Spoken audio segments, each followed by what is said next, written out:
01B penjelasan e-materi. Dalam workshop ini kita akan bicara dan berdiskusi tentang pembelajaran online atau dikenal dengan e-pembelajaran. Oleh karena itu, saya ambil satu definisi yang mudah tentang online learning menurut William Horton. E-pembelajaran atau e-materi adalah is the use of information and computer technologies to create learning yang intinya experiences. adalah upaya mendayagunakan teknologi informasi dan komputer untuk menciptakan pengalaman belajar secara online. Untuk menjelaskan posisi e-learning dibandingkan pembelajaran konvensional, berikut ini dijelaskan berdasarkan siklus pembelajaran dilihat dari model konvensional dan non-konvensional atau e-learning.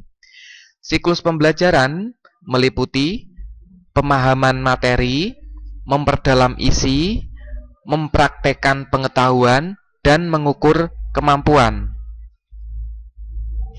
Pada model pembelajaran konvensional, pemahaman materi dilakukan dengan mahasiswa diminta untuk membaca atau presentasi dan mahasiswa mendengar penjelasan.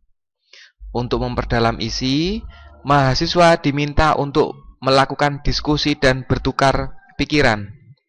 Untuk mempraktekkan pengetahuan mahasiswa, bisa diminta untuk mengerjakan tugas individu atau kelompok.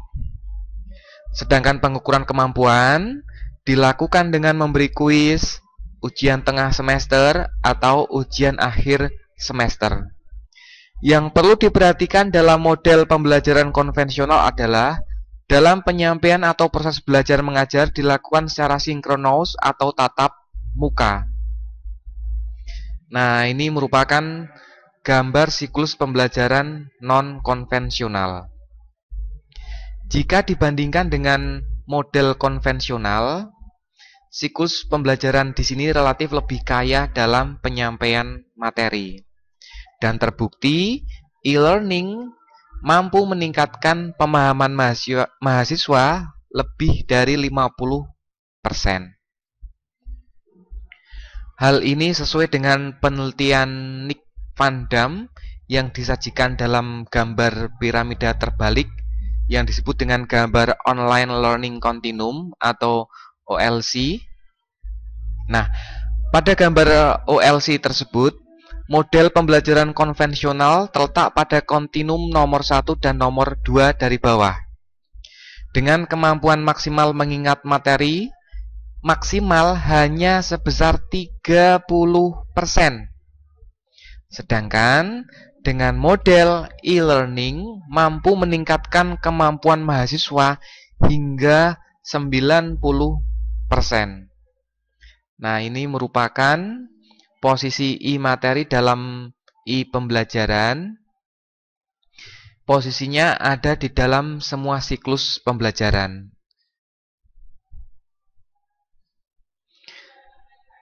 Nah, hibah MPNK ini yang disusun adalah e-materi. Jadi yang dikerjakan oleh tim penyusun hibah MPNK adalah e-materi.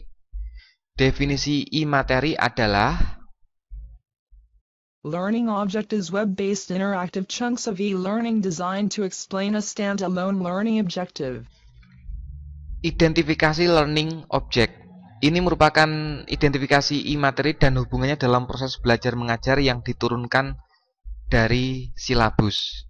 Jika kita lihat dalam silabus ini merupakan mata kuliah, kemudian unit pelajaran merupakan pokok bahasan, learning object, pokok bahasan, information object, kemudian digital asset.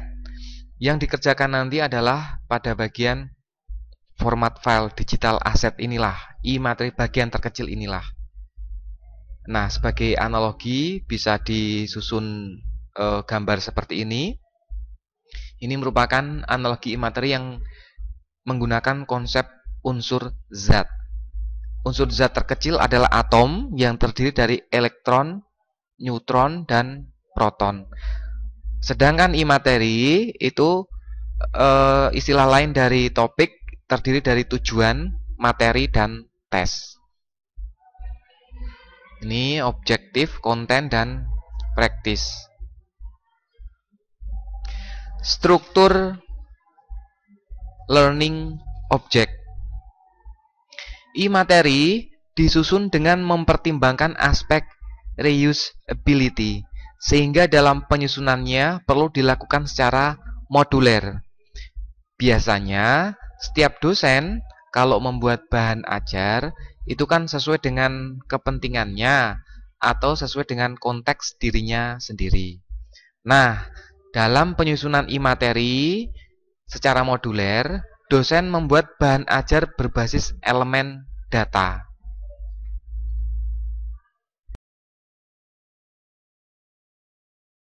Contoh, dosen statistika menulis rumus deviasi standar, maka tidak ditulis di Microsoft Word dengan equation editor, tapi ditulis dengan software MathType, sehingga bisa digunakan di mata kuliah penganggaran perusahaan, ekonometrika, manajemen keuangan, teori portofolio dan analisis investasi, ekonomi mikro, ekonomi makro, metodologi penelitian, manajemen risiko,